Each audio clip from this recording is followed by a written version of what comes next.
My mother-in-law was adamant anyone who refused to pitch in with household chores wasn't welcome in her home. She looked at me, seemingly expecting an apology or perhaps a show of remorse. Beside her, my husband Andrew wore a smirk that suggested he relished the moment, enjoying my reprimand. However, instead of the expected shame, a surprising sense of calm enveloped me. "Then I'll leave," I declared, my voice steady and firm. In that instant, I resolved to stop worrying about their actions and attitudes. It struck me that, eventually, they would have to reckon with the consequences of their behavior. I'm Elizabeth, 40 years old, juggling a demanding full-time job while managing our household. Andrew and I have 3 adult children who have embarked on their own paths. We had hoped this stage of our lives would be filled with shared adventures, but everything changed when my mother-in-law, widowed and in need of companionship, moved in with us. Her presence dramatically shifted the once peaceful dynamic that existed between Andrew and me. My job often keeps me at the office until after 7 p.m. By the time I arrive home, I'm greeted by a scene that only deepens my exhaustion. The living room is a jumble of snacks and clothes scattered everywhere. Andrew, seemingly oblivious to the disorder, sprawls on the sofa with a beer in hand, engrossed in the TV, hardly acknowledging my return. With no dinner prepared, the kitchen duties fall solely on me, my frustration mounting with each passing minute. On many of these evenings, my mother-in-law emerges from her room, ready to criticize me. She insists that my late nights and business trips are no excuse for neglecting my responsibilities at home, accusing me of being a poor homemaker. Every minor issue becomes fodder for her judgments, and I've learned that trying to defend myself only fuels the fire. Instead, I've adopted a strategy of letting her vent until she tires, a temporary solution that spares me further arguments, if only for a while.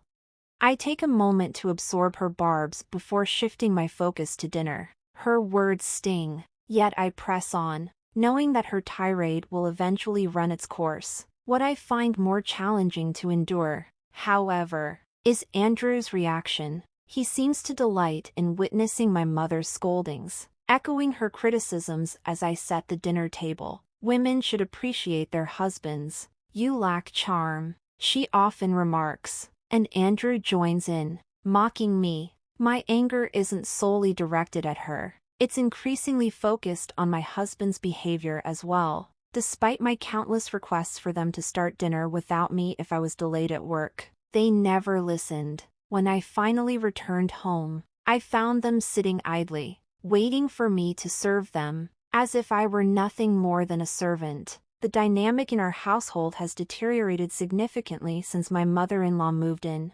Before her arrival, my husband was a true partner, helping with household chores, cooking meals when I was late, and actively participating in raising our children. Now, he has ceased all assistance and joined my mother-in-law in her constant critiques.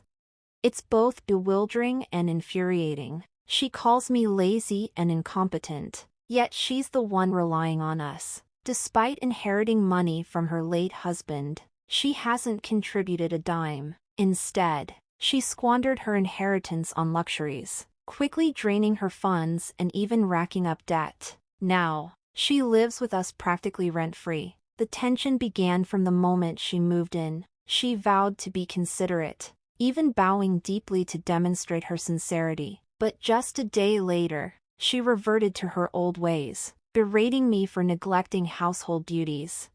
Initially, her sudden shift was almost humorous, but it soon turned serious. She accused me of being a poor wife for prioritizing my career, criticizing both my housekeeping and my professional commitments. I tried to explain that my job sometimes required late hours, but my words fell on deaf ears. Instead of understanding, she suggested I take a part-time job at the local supermarket, as if that would somehow align with her expectations. Her narrow view of what a daughter-in-law should be left little room for the realities of my career. Living with her became an uphill battle. Any dissatisfaction she felt, like our meal choices, led to a barrage of complaints. Even simple routines like breakfast became contentious. We used to grab bread or buy lunch, but she disapproved of those habits. Eventually, she begrudgingly began to follow our household rules, but not without constant grumbling. Dinner became a major point of contention. She insisted it be served promptly at 7 p.m., complete with at least 3 side dishes, and demanded that everyone eat together. She claimed this was how normal families operated, but my work often kept me past 7 p.m., rendering her demands impractical. Her inflexible expectations clashed sharply with my professional obligations, which were crucial for our financial stability. She doubted the necessity of my job, implying that Andrew's income should suffice, suggesting my work was more a matter of choice than need. When I sought support from Andrew, he merely brushed off my concerns, suggesting I would learn my lesson eventually. His lack of defense only intensified my frustration. It felt as though he was content to play the role of the indifferent husband, incapable of contributing to household responsibilities. This behavior irked me even more because, when we first moved in with my mother-in-law, he quickly sided with her instead of standing by me. Since then, it felt like they had teamed up against me, treating me unfairly whenever I attempted to involve Andrew in the chores. My mother-in-law would often chime in, insisting that household tasks were solely the wife's responsibility, and Andrew never challenged her. This shift in dynamics left me bewildered, as we had always collaborated effectively in the past. Gradually, I began to notice a troubling pattern. Andrew smirked every time his mother criticized me. It struck me that he might be uncomfortable with my higher salary, perhaps resenting the idea of having to shoulder household duties because of it. This realization forced me to reevaluate many aspects of our relationship and how drastically things had changed since his mother moved in. Andrew, expected to fulfill the traditional role of family provider, couldn't voice his dissatisfaction. I suspected he was secretly enjoying this arrangement. Since her arrival, my mother-in-law had frequently belittled my contributions at home, openly questioning whether Andrew was genuinely the head of the family. It seemed to give him a sense of satisfaction to see me chastised, revealing a side of him I had never fully recognized. Even after all our years together, her presence made me spend anxious days contemplating my next steps. The once harmonious atmosphere was now fraught with tension. My mother-in-law was a constant source of strife, and Andrew had proven to be unreliable. Before she moved in, I had never felt the need to make drastic decisions about our life together. One day while shopping, a neighbor approached me with a comment that took me by surprise. She suggested that I should be more considerate of my mother-in-law. Confused, I asked her to explain. She admitted that she wasn't particularly fond of her own mother-in-law but didn't consider herself inconsiderate. Then she revealed something unsettling. My mother-in-law had been talking about me. According to her, I neglected all housework. Our home was always in disarray, and the laundry was perpetually piled high. My mother-in-law claimed her rheumatism was worsening because she had to do the chores herself, given that Andrew returned home late from work. The way I was being portrayed was shocking, depicted as a neglectful wife who relied on takeout for every meal, leaving my mother-in-law to lament her fate. It became evident that this narrative was influencing how people in our neighborhood viewed me. The cold, unfriendly reactions I had been receiving were a direct result of the stories my mother-in-law was spreading. Despite her small, frail stature, she knew how to manipulate the situation to elicit sympathy, casting herself as the victim of a lazy daughter-in-law who shirked all household responsibilities. The neighbor's expression was one of cold accusation, reflecting the damage caused by these harmful tales. Feeling humiliated that our family issues had become the talk of the neighborhood, I murmured a denial and hurried home. As I entered the living room, I found my mother-in-law engrossed in her TV show, snacking away. "Please stop spreading rumors," I urged, my voice firm. To my dismay, she merely laughed and replied, "But it's true." Something within me finally reached its breaking point. If she was intent on continuing her fabrications, then I would no longer uphold the facade of a dutiful daughter-in-law. The very next day, after returning home from work, I was met with the usual demands for dinner. This time, however, I ignored my husband and mother-in-law's complaints and headed straight to the kitchen to prepare just a single serving of instant ramen for myself. When she saw me, my mother-in-law's face flushed crimson, and her protests grew louder. "So you're just proving you're the worst daughter-in-law, not doing any housework. Huh, fine. If that's how you want to be," she declared angrily while I quietly savored my noodles. Left speechless, she eventually turned to Andrew for support. When he approached me, I laid everything bare. "Mom's been telling everyone I'm a terrible daughter-in-law who neglects the housework." When I confronted her, she doubled down on her claims. "So I've decided to stop doing it altogether.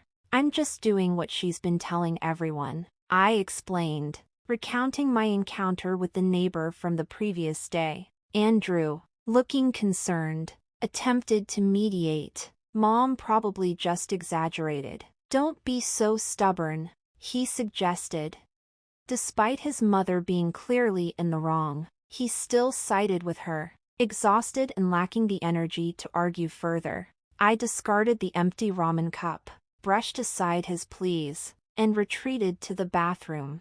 There, I did my laundry and took a long, solitary bath. As I soaked, a wave of relief washed over me. It became evident that no matter how hard I tried, I would always be branded the bad wife.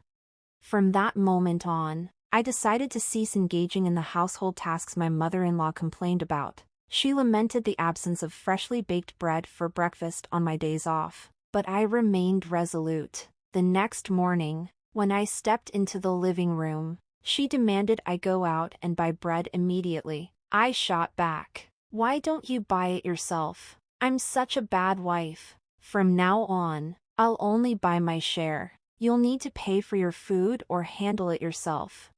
Ignoring her protests, I made myself a cup of coffee and quickly ate my breakfast while observing her reaction. A part of me worried I might have been too harsh, but given all I had endured, it felt justified. After finishing my meal, I tidied only my section of the cluttered living room and settled down with a book.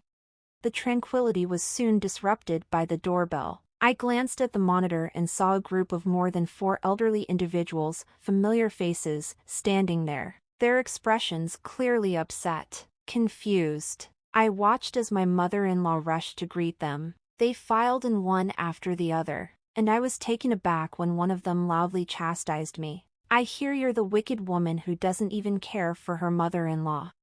These visitors were my mother-in-law's siblings and their spouses. She had spread her false tales of mistreatment, accusing me of not feeding her properly and not allowing her to bathe, pleading for their intervention. Being the youngest of 4 with 3 older siblings, she had a strong support network. Now, with spouses included, there were 8 elderly people in my living room, labeling me as some sort of demonic wife deserving of punishment. Their accusations made my heart race with fear.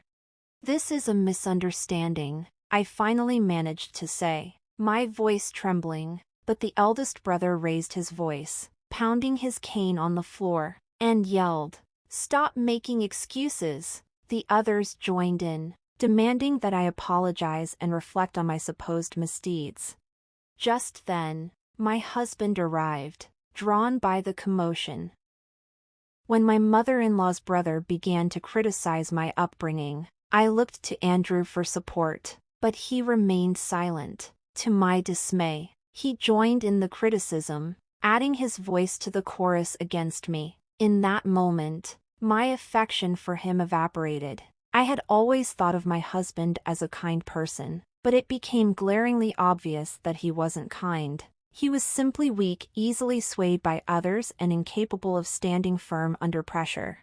During the heated exchange, one of my mother-in-law's brothers took Andrew's criticisms to heart and suggested that I should consider a divorce. To my horror, everyone seemed to agree with him. My mother-in-law then extended a so-called second chance, insisting that I promise to change and serve her and my husband better in the future. Fighting back tears, I listened as her siblings urged me to feel grateful, claiming I wouldn't find a kinder mother-in-law anywhere else. They even decided on a rotating schedule, taking turns each week to check whether I was keeping up with the household chores and attending to my mother-in-law's and husband's needs.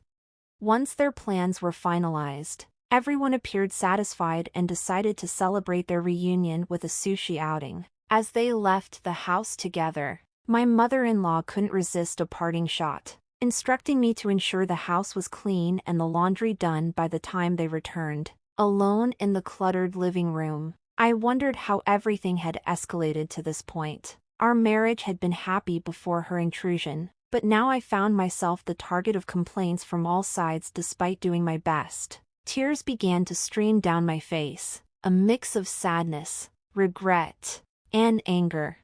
A few hours later, my husband and mother-in-law returned. I remained seated in the disheveled living room, still grappling with my emotions. My mother-in-law smirked at me, her words laced with disdain. "Leave. We don't need a wife who can't do housework. I told you to clean up earlier, didn't I?" She appeared tipsy, demanding that I leave immediately. Andrew, grinning at her side, thought his support would ensure my compliance.